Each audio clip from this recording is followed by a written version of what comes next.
Hello everyone, I'm here with Wiliam Huey Jensen. Anyone following competitive Magic probably knows you, but maybe, people don't know the stats exactly. So you have 5 Pro Tour top 8s. You also have the finals of the regional Pro Tour. I'm not sure whether that counts into the top 8s or not, but nobody knows. You also it happened, yeah. It did happen, yeah. So I just wanted to point it out. You're also the former world champion with Team Energy. And you're actually not sure yourself. It's somewhere between 6 or 7 GP wins. I think 6. I think 7 is the record. I think Kai has 7, and I think Yuya has 7. No, Shuhei has 8 or whatever. Oh, really? Yeah. Maybe it was just at a time. I think I only have 6. I counted them in my head. I could only think of 6. Okay. I'm pretty sure Shuhei won 8 limited GPs. So. Oh wow. Okay. Yeah, but regardless, you're obviously one of the best players. How is it going? Pretty well. It's a pretty nice day here. Spend a lot of time inside these days. Mm-hmm. I'm sure it's. Yeah, it's probably the same for everyone. No one is really going anywhere. Yeah.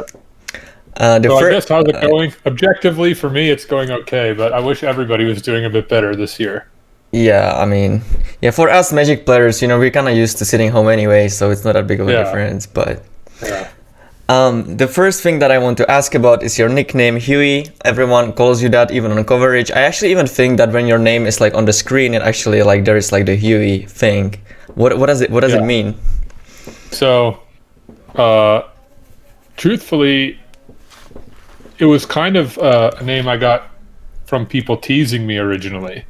Oh. I was always very big, even more heavy.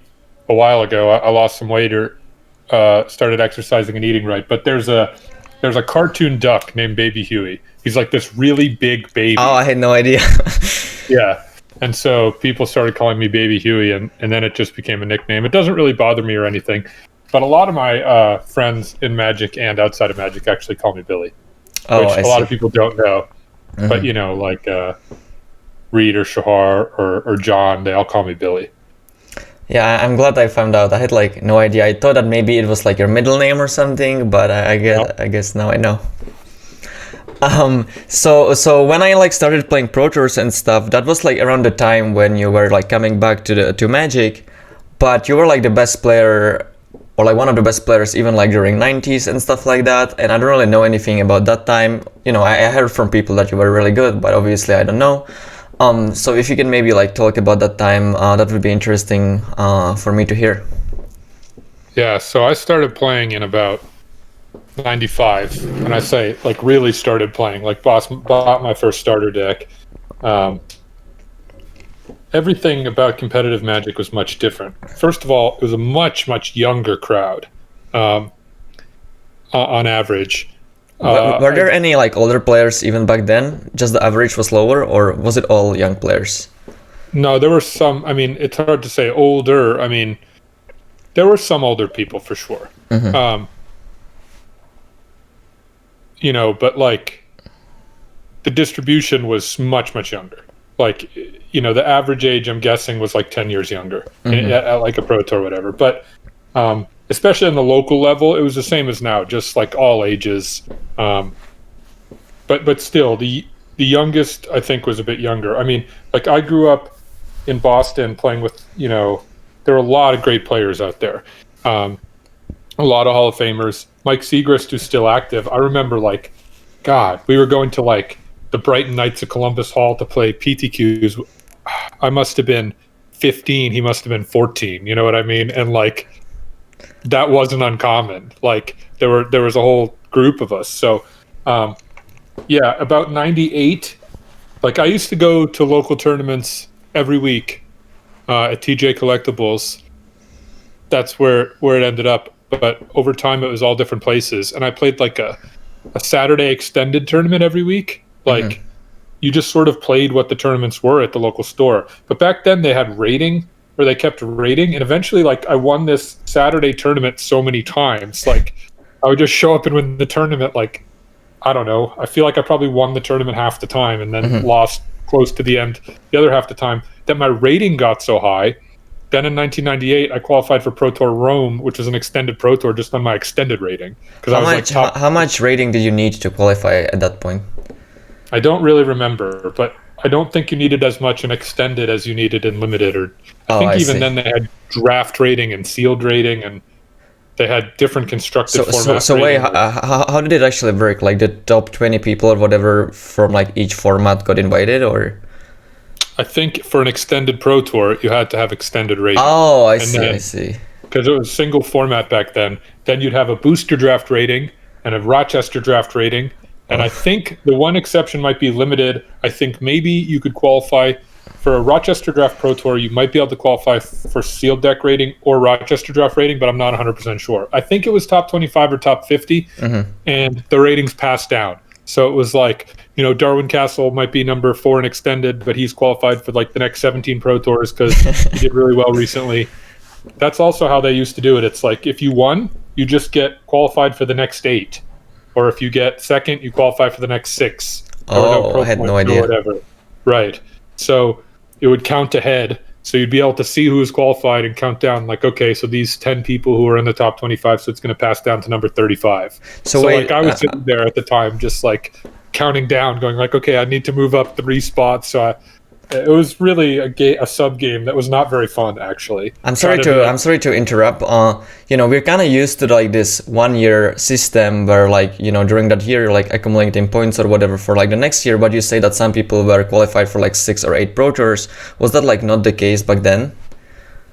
So this is when I was first starting. So I was never fully entrenched in this system before it changed. Oh, okay. But you had people who did consistently well, like, you know, I mean, Darwin is a good example, or like John, right? In like 97, 98, if John or Darwin got second in a Pro Tour, that qualified for them in the next 6, and then they get like 8th in the next Pro Tour, and that qualifies them for the next 4. So then they're like accumulated invites for like the next 9, and you sort of can just count ahead.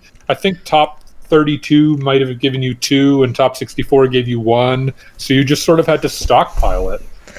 I see. Which, yeah, it's much different. That's for sure.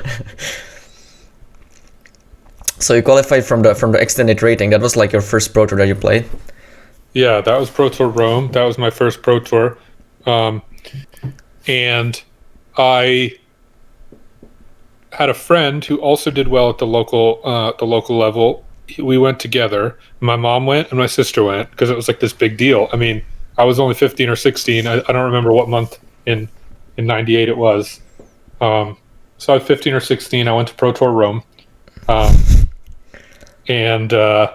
Were parents like not worried to let you go? Like if I was 15... that's why my mom went with me. Oh, sorry. I misunderstood. I'm sorry. Yeah. No. My mom and my sister went with me. I mean, so I went to Pro Tour Rome. I think I lost playing for day 2. I ended up playing like not the High Tide. High Tide and Academy were like the good decks at that tournament. Like you could just play Tolarian Academy, but I played the Dave Humphreys Recurring Nightmare Great Whale combo deck, and I lost playing for day 2, and then that was it. I had no more qualifications. Like my ratings were fine. Like I was a strong player, just to be honest, even at that point. But almost all of my local tournaments were extended.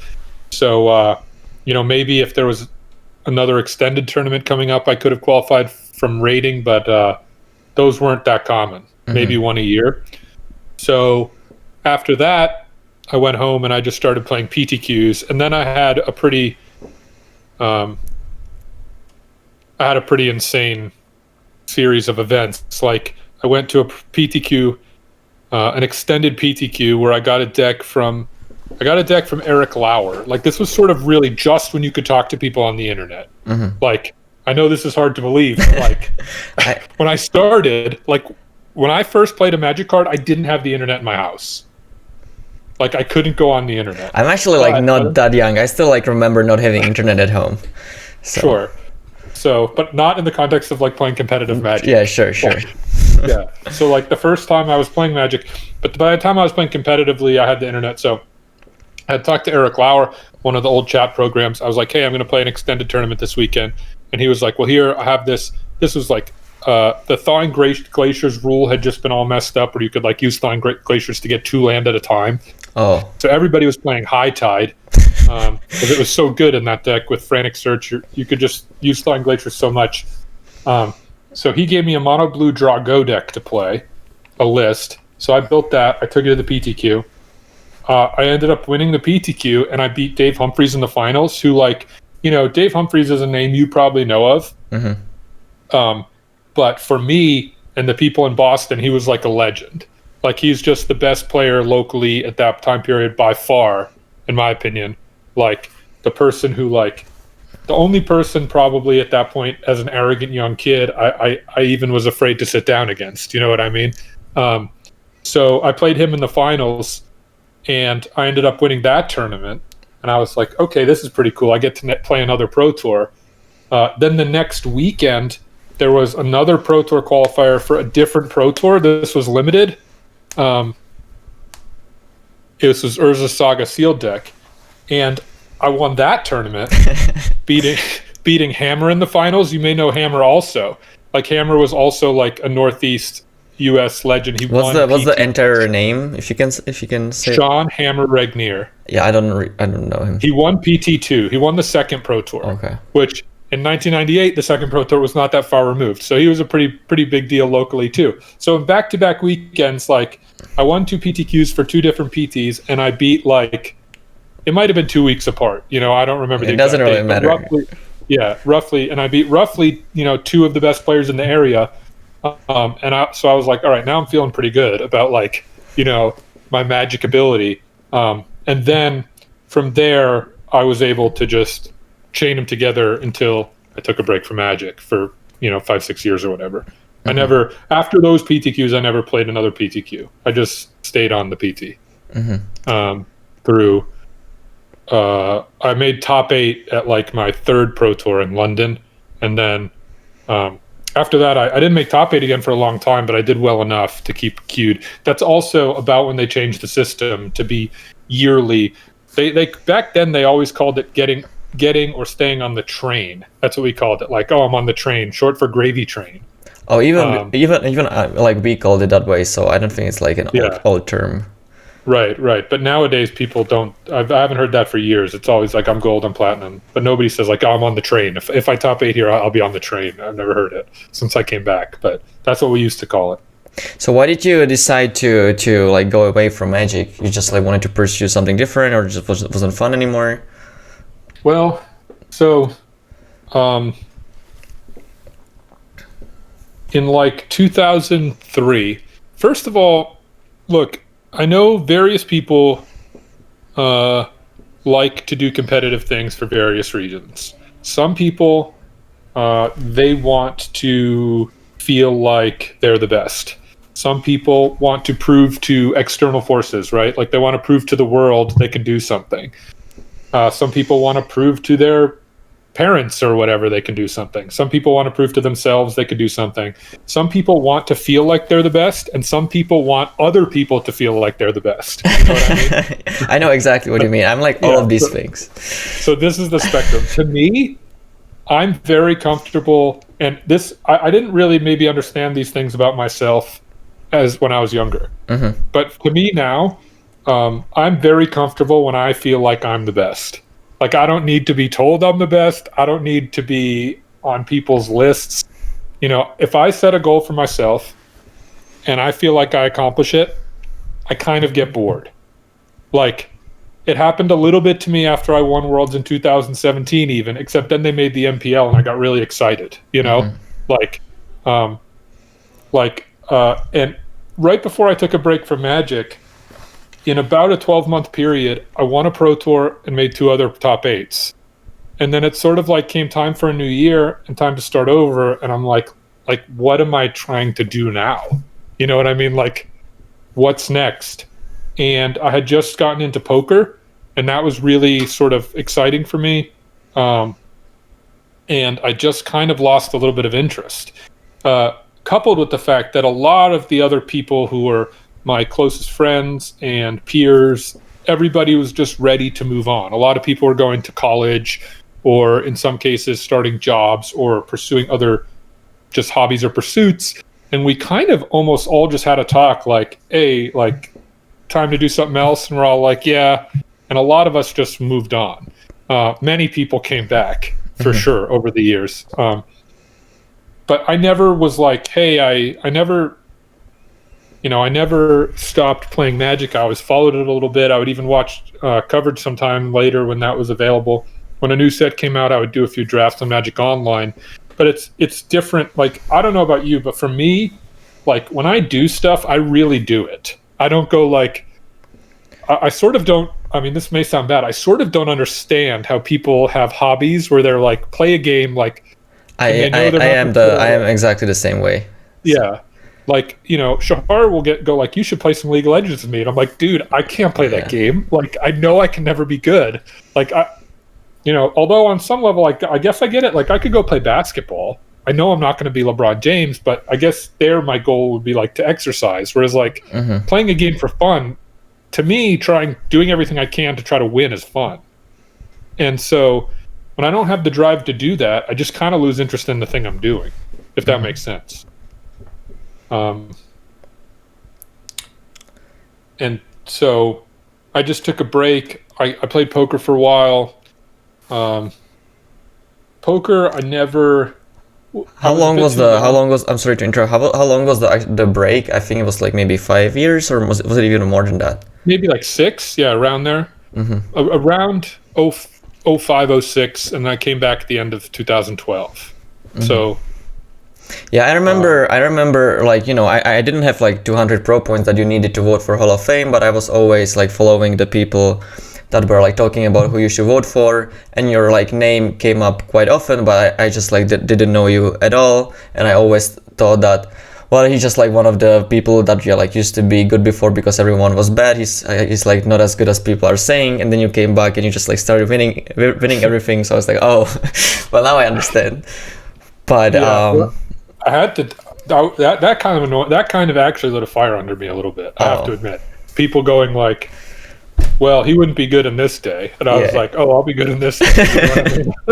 So then I really tried hard. I mean, I came back, I was going to SCG Opens just because I wanted to play tournaments. I just moved back to the United States. I had been in Curacao for a little bit, and I wanted to play tournaments. So I traveled to some SCG Opens. I started doing well there. Then, you know, I started going to Grand Prix. I started doing well there. And then PT Portland, I made top 8 again. Was it with a mono black deck, or was it even before that? Yeah, it was like, basically mono black. We had some white cards or maybe some white lands, I think, but basically mono black, yeah. Yeah, you played like Elspeth and the Baron or whatever. Baron, maybe. Yeah. I don't know if we played Blood Baron or just our opponents, actually, but I think we probably had it somewhere in the 75. And you played it. I remember. I'm pretty sure. But I was very good at that draft format, too. And then I was very happy to make that top 8. I mean, I had tied or set the record for Grand Prix top 8s in a season very recently, and then that was maybe 2015. And then 2017, you know, you won the World Championship, right? I won the World Championship, yeah. Where I really tried hard to win that. I really tried hard for that tournament. Yeah, I remember you saying that you even top 16 the Pro Tour right after that with the same deck. I don't know if you remember that or not, but you said that you just like played Infinite when I was actually like sitting there with Oliver Chu, and Oliver like asked you how are you so good, and you were like, well, if I play a lot, I'm like I can be like really, really good. I don't know if well, I do feel like when I mean, that tournament, I sort of had like a midlife, like almost like a talk with myself. Like I was like, all right, look, you came back, you did really well. You know, you're qualified for Worlds. Like, how many more times do you think you're going to qualify for Worlds? And I'm like, look, I don't really see myself traveling to 30 Grand Prix much more in a year. I don't really see myself playing 50 hours a week of Magic or whatever anytime soon. So I said, like, you know, this is the last one. Let's just let's just be honest with with myself. I said, this might be the last one. It's in my hometown where I grew up. Like, everybody's there. I said, let's just try to win it. And so I said, that's what I'm going to do.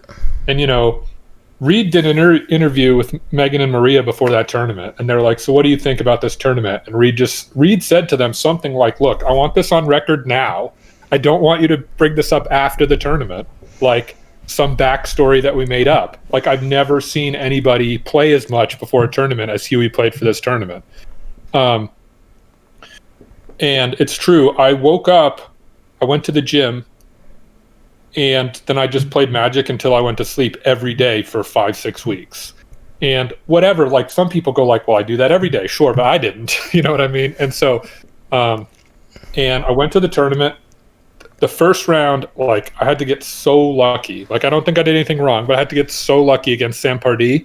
But then everything was just clicking for me. Like, I was running pretty well. I was playing great. Like, I think there were, I don't want to, like, single anybody out, but I believe there were several matches in that tournament. Like, I was so in the zone that, like, I could tell while playing, like, oh, I would have won that match on both sides. Oh, I would have won that match on both sides, which, like, happens sometimes, but not at the World Championship, Like, 3 or 4 times I was like, well, I would have won that one on both sides. And after 12 rounds, I was 12-0, and it was like, finally I got to breathe. You had like a specific version of the teamer deck. I think you were playing like Essence Scatters and Commit Memory, whereas the other people weren't, and you had like a Gearhulk in sideboard. Yeah. Why did you like decide to play those cards? Like, you obviously arrived to that list, so it was you obviously thought that it was the best, but why other people weren't playing it? Like, I don't know. It just seemed kind of weird. So I don't know if you remember the field of that tournament. It was like, there's like mono red, a little bit of blue, black, and teamer, right? Yeah, it was like 4. It was like 4 blue, black, maybe 3, maybe 5, something like that. Then it was like 5 or 6 teamer, and then like 13 mono red. And basically, the only way I'd say the only, this is a ridiculous question, but one of the easiest ways to lose to mono red is Hazoret, and the best answer in the format to Hazoret was Essence Scatter. Like, against mono red, if you get to trade up on mana 2 for 4, look, I think I was good at playing that matchup. Basically, remember the old Jeskai tempo deck where it was like Rabble Master and Mantis Riders? Yeah. And like, actually the way to win that matchup was don't play anything. Like, the way to win is you let your opponent play something, which this doesn't really work when you play at the top level, but if you let your opponent play something, so they play Mantis Rider, you cast your removal spell, then you untap and play your Mantis Rider, and then you're always a creature ahead because they're trading their turn to catch up. That is actually, in my opinion, the most effective strategy for playing teamer against red. Is you don't actually want to go like, I'll play Servant of the Conduit, they shock it, untap, and play Kari Zev. You just have to pass, hope they play Kari Zev, then you harness lightning it, then you have the first creature. You always want to have the first creature. So Essence Scatter was extra good in that game plan. I don't know if everybody played the matchup that way, but that's how I played it. Just from reps and reps and reps.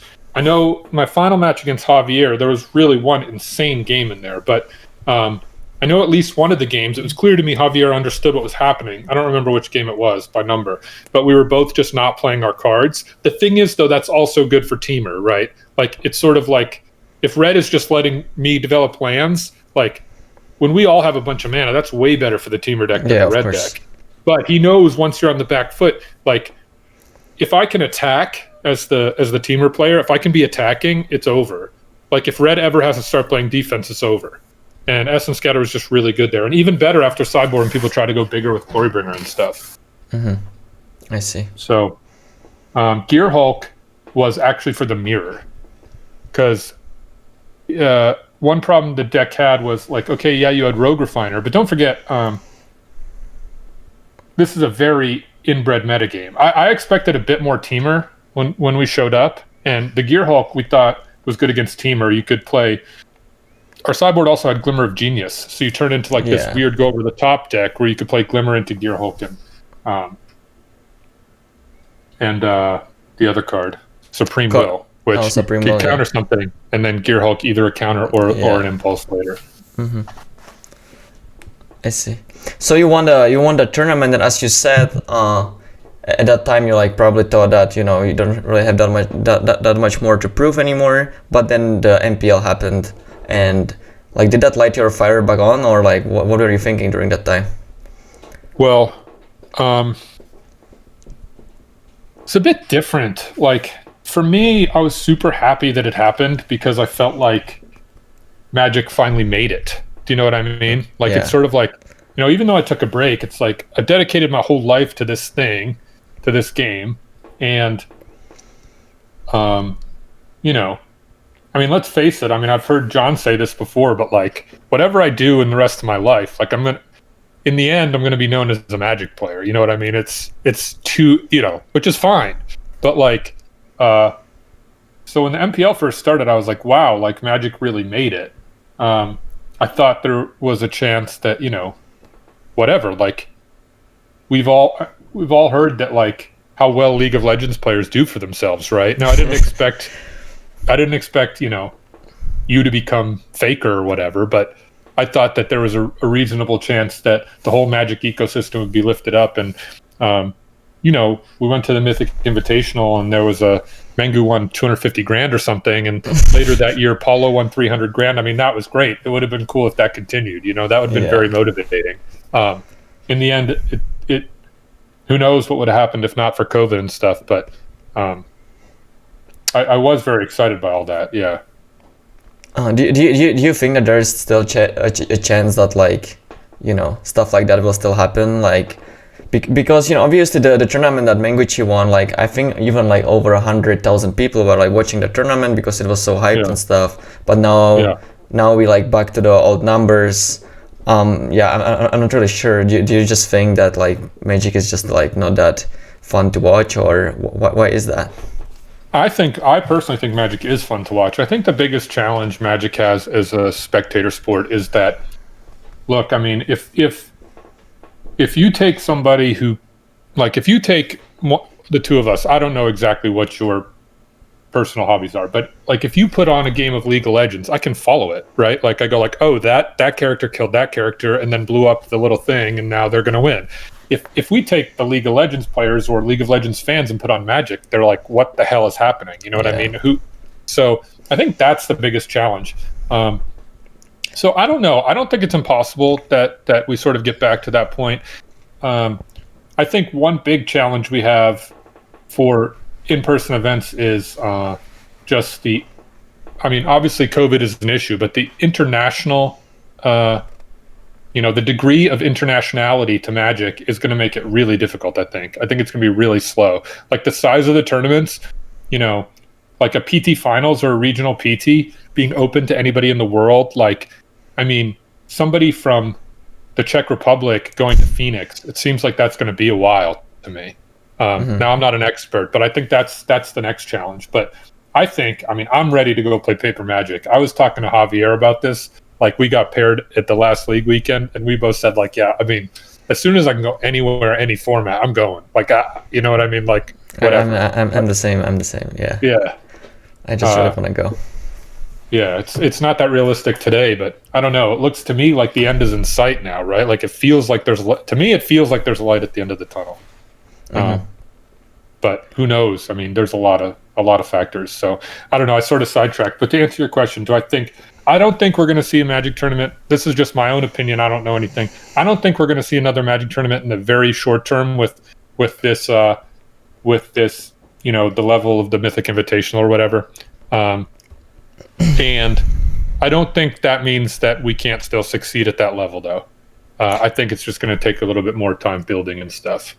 Why do you think they like did that? They didn't want to do it anymore? Do you think that they just like wanted to try in case it just like really catches on and it's like super popular and they like realize that it's just not going to happen? So why they would like use so much money?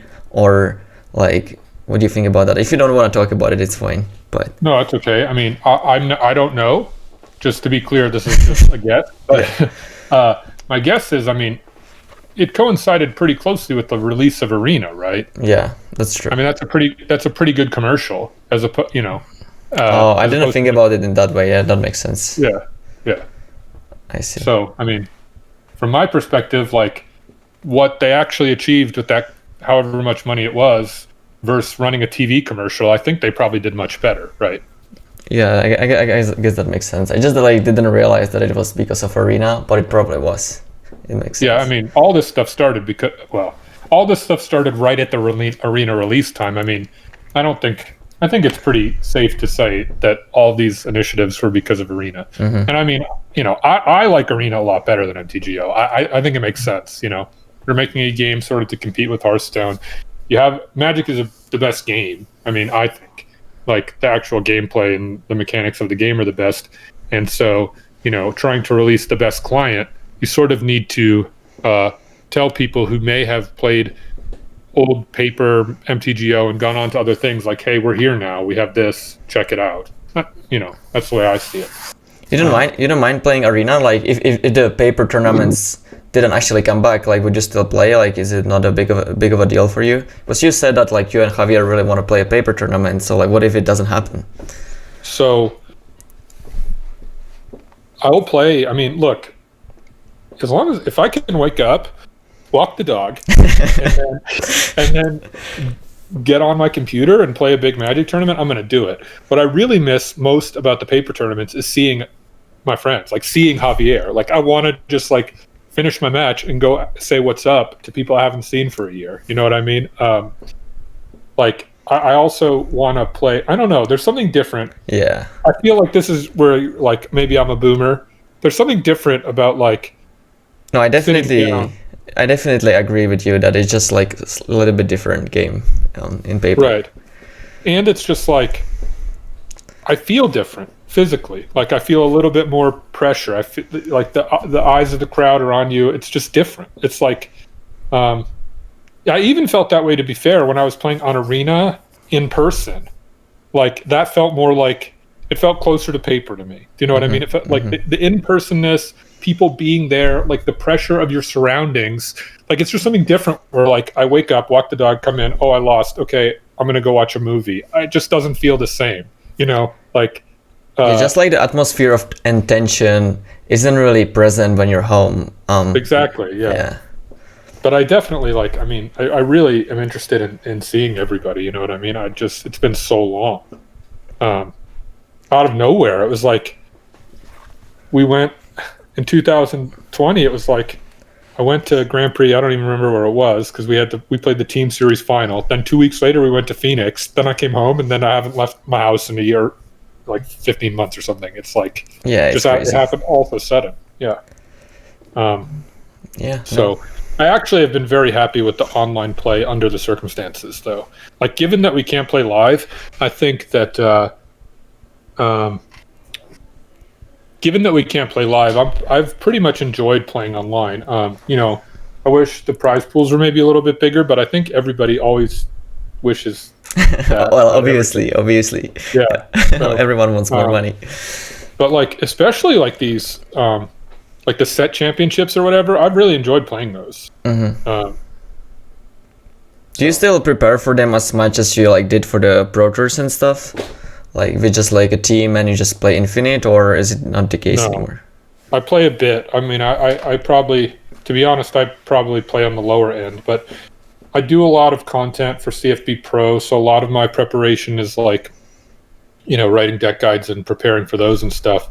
As it gets closer to go time, I prepare a bit more. But when the Pro Tour was happening, we used to like rent a house, and I'll go there for 2 weeks. And then when you're in a house for 2 weeks with Magic players, you play a lot more than if you're at home and you can do whatever you want all the time. At least I do. But I think maybe as we get closer to the end of the season here, I'll try a little bit more, because I'm sort of on the bubble for like the MPL and the Rivals Gauntlet, and it would be maybe cool to make Worlds again. Not sure what that's going to look like, but it'd be better to play than not play. Yeah. Well, thanks for your time. It was fun talking to you today. If you guys like the video, please click on the like and subscribe button, and hopefully see you in a sooner future. But we will have to see, I guess. Bye.